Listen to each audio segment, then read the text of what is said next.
નસવાડી તાલુકાના સિંગડિયા ગામે પાણી પુરવઠા વિભાગની ઘોર બેદરકારી સામે આવી। નસવાડી તાલુકાના સિંગડિયા ગામે પોચંબા પાણી પુરવઠા યોજનાના સંપમાં પાણી આવતું નથી, જ્યારે નદીમાં પાણીની લાઈનો તૂટી ગઈ છે, રિપેરિંગ થતી નથી। પોચંબા પાણી પુરવઠા સુધારણા યોજનામાં બીજો સંપ જૂના સંપની બાજુમાં બનાવવામાં આવ્યો છે।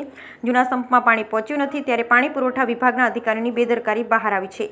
ગ્રામ પંચાયતના વોટર વર્કર્સના પાણીના બોર સ્થળ નીચે જતા રહ્યા છે, જ્યારે હાલ તો લોકો પાણી માટે મુશ્કેલી વેઠી રહ્યા છે। પાણી પુરવઠા વિભાગ દ્વારા પાણીની ટાંકી બનાવવામાં આવેલ છે, પરંતુ તે શોભાના ગાંઠિયા સમાન છે। સિંગડિયા ગામે નલ સે જલ યોજનામાં ઘરે ઘર નળ બેસાડવામાં આવેલ છે, તેમાં એક પણ દિવસ પાણી આવેલ નથી।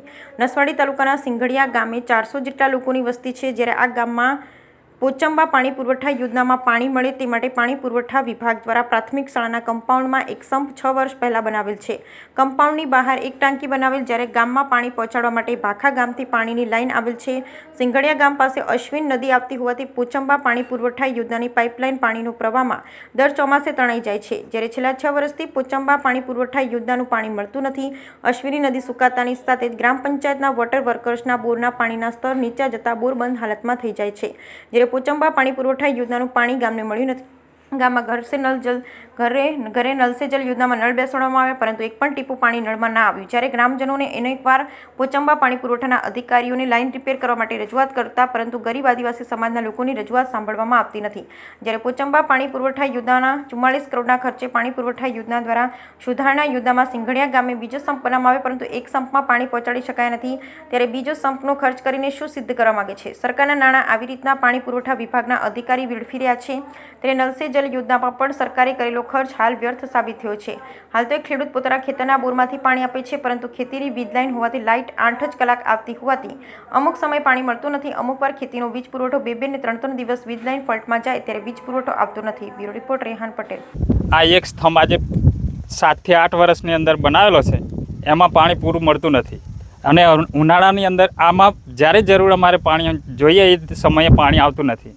વત્તા બીજા નંબરમાં એ જ કામગીરીની અંદર ગામની અંદર પાણી પૂરું પહોંચતું નહોતું, અને એનાથી પૂરું પહોંચતું નહોતું, અને બીજો નવો સ્તંભ બનાવ્યો, એમાં તો ખર્ચો કર્યો, એમાં બી પાણીની સવલત હજી બી નથી, અને ગામની અંદર પૂરેપૂરું નળ બનાવેલા છે, નળની જગ્યાએ એકી જગ્યાએ પાણી પહોંચ્યું જ નથી।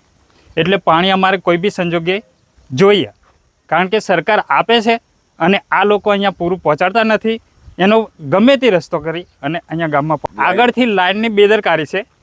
લાઇન આગળથી બેદરકારી હોવાના કારણે અહીંયા પૂરું પાણી પહોંચતું ના હોય તો કંઈ વાંધો નહીં, સરકાર ખર્ચો આપતી હોય તો સામેથી બીજી નવી લાઇન બનાવી અને ગામની અંદર આ પાણી પૂરેપૂરું પહોંચાડવા વિનંતી અમારી। રાઠવા દેવશંકરભાઈ વિઠ્ઠલભાઈ સિંધડિયા। પાણી પુરવઠાની અરજી આપેલી છે, એ ભાખાથી જોડાણ કરેલી છે, પણ હજુ કોઈ સાહેબ આવ્યા નહીં, તૂટી વારા ઘડીએ તૂટી જાય છે।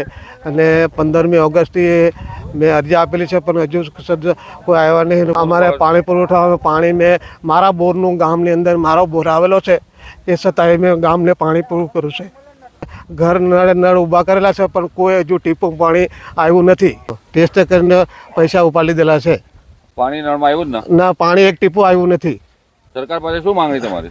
અમારે પાણીની માંગણી છે, અને વ્યવસ્થાથી ઓલો ભાખા જે ટાંકી આવેલી છે એ ટાંકી અમને ડાયરેક્ટ નેલ નાખ્યા લે તો, અને 10 વર્ષ થાય ને 16 વર્ષ થાય તે નદીમાં નેલ નાખ્યા છે ને તે પાણી આવવાનું ગામમાં નથી, અને આવેલી ટાંકી છે એમાં મને એમાંથી નેલ નાખ્યા લે તો પાણી પૂરું ગામમાં થશે। શું નામ તમારું? પ્રભુભાઈ રણછોડભાઈ।